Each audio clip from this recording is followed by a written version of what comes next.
क्यों आए तुम इस दुनिया में, जीने का कोई वजह भी है या नहीं, फिर जो तुझे जिंदगी मिली है उसे बस काट रहे हो, काटनी ही पड़ेगी, वजह नहीं है तो काटनी ही पड़ेगी। और अगर ऐसी जिंदगी काटनी है जैसे 99% आबादी काट रही है वैसे ही जियोगे और वैसे एक दिन मर जाओगे। एक छोटी सी कहानी सुनाता हूँ दोस्त। एक गांव में एक बच्चे का जन्म हुआ, थोड़ा बड़ा होते ही बाकी बच्चों के जैसा स्कूल जाने लगा। बच्चा और बड़ा हो गया, 10वीं भी हो गया। जूनियर कॉलेज होने के बाद उसने अपना ग्रेजुएशन भी कंप्लीट कर ली और एक दिन एक जगह पर नौकरी भी मिल गई। फिर उसकी शादी हुई, उसके बच्चे हुए और कुछ सालों बाद वह मर गया। क्यों? कहानी पसंद नहीं है?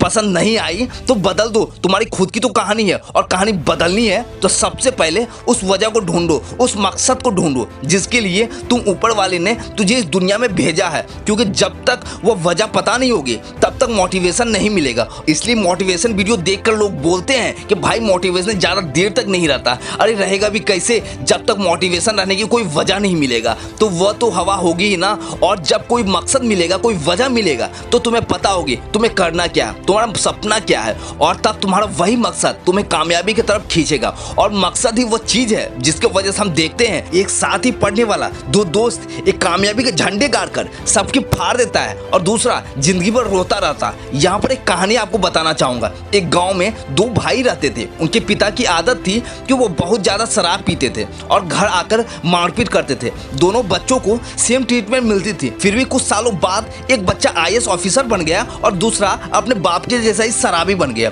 और जब उनसे पूछा गया तो दोनों का जवाब सुनने लायक था। इसे बहुत ध्यान से सुनना।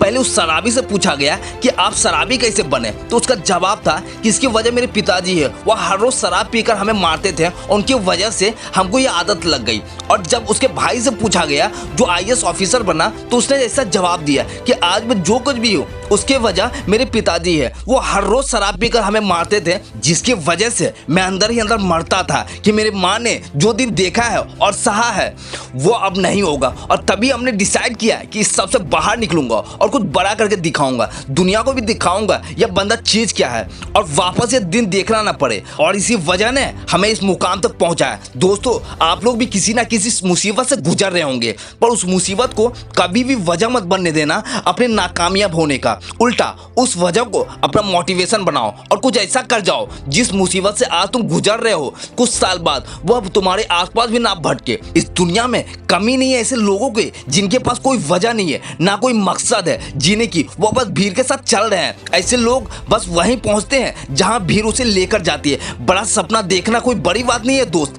वह तो हर कोई देखता है। कोई भी नहीं चाहता सड़ी हुई जिंदगी जीना। इसलिए सपना तो देखो और उस सपना को पूरा करने के लिए जिंदगी की उस वजह को ढूंढो जो तुम्हें बताए तुम्हें यह सपना पूरा क्यों करना है। और वो वजह कुछ भी हो सकती है, वो धोखा, वो इंसल्ट, कुछ भी। याद रखना जिंदगी का सबसे बड़ा मोटिवेशन सबसे खराब एक्सपीरियंस से ही आता है। आप में कौन सा एक्सपीरियंस है कमेंट बॉक्स में जरूर बताना। और हाँ कसम खा आज की जब तक रिकॉर्ड तोड़ेगा नहीं तब तक छोड़ेगा नहीं। तेरी सक्सेस निश्चित है, दुनिया की किसी की औकात नहीं जो तुझे रोक सकता है। चलिए मिलते हैं नेक्स्ट वीडियो में। जय हिंद, वंदे मातरम।